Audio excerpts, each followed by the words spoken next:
আসসালামু আলাইকুম দর্শক বন্ধুরা, সবাই কেমন আছেন? আশা করছি আল্লাহর রহমতে সবাই অনেক ভালো আছেন। দর্শক শ্রোতা, আমার স্ক্রিনে পাশে যে আঙ্কেলকে দেখতে পাচ্ছেন তাকে অনেকেই চিনতে পারছেন, আবার অনেকেই চিনতে পারতেছেন না। আসলে দর্শক শ্রোতা, এই লোকটা আসলে কে এবং কি তার বাড়ি কোথায় এবং কি আসলে লোকটার কি হয়েছে?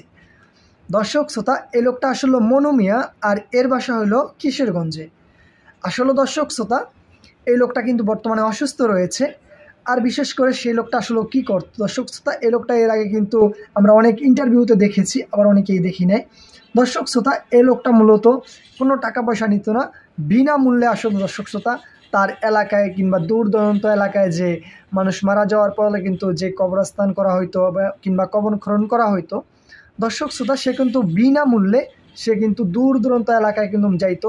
ঘোড়া নিয়ে কিন্তু দূর দূরান্ত এলাকায় যায় সে কলম বিনামূল্যে কিন্তু কবর খনন করত।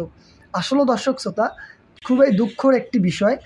যদিও অসুস্থ এই সময় ছিল, তাকে কিন্তু ঢাকা নিয়ে আসে। এইদিকে দর্শক শ্রোতা, আসলে মূলত এই কথাটা বলতে আমাদের খুবই কষ্ট লাগতেছে দর্শক শ্রোতা। অবশ্যই বিশেষ করে মানুষ কীভাবে পারে, আসলে দর্শক শ্রোতা আমি বুঝি না যে আমরা মানুষ হইলাম আর কোথা থেকে, যে সাধারণ একটা পশু সে কিন্তু এই পশুটা দিয়ে কিন্তু দূর দূরান্ত এলাকায় যাইতো, কাজ করতো, সে কবর খনন করতো এক এক জায়গায় যায় মানে বিনামূল্যে। তাও দর্শক শ্রোতা, তার এই যেই লাইফ ছিল, মানে এই যে তার বয়সে এমনকি এই বয়সের মাধ্যমে সেগুলো 3,000-এর উপরে কবর খনন করেছে সম্পূর্ণ বিনামূল্যে। দর্শক শ্রোতা, বুঝতে পারতেছেন? আর দর্শক শ্রোতা, এই কবর খনন করার জন্য সে কিন্তু তার এই ঘোড়াটা নিয়ে এইগুলো দূর দূরান্ত এলাকায় যাইতো।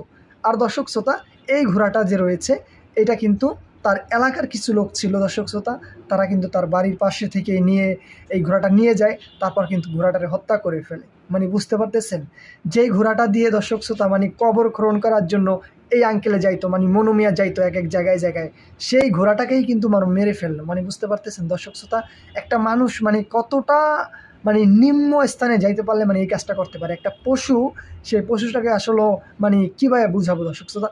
যদিও একটা মানুষে যদি ভুল করে, সেই মানুষটারে হয়তো বা একটা মানুষকে যদি সমাধান করে নেওয়া যায়, সে একটা পশু আসলে দর্শক শ্রোতা। মানে বুঝতে পারতেছেন, কারো ভালো কেউ দেখতে পারতেছে না, মানে এইরকম হলো বিষয়টা। তো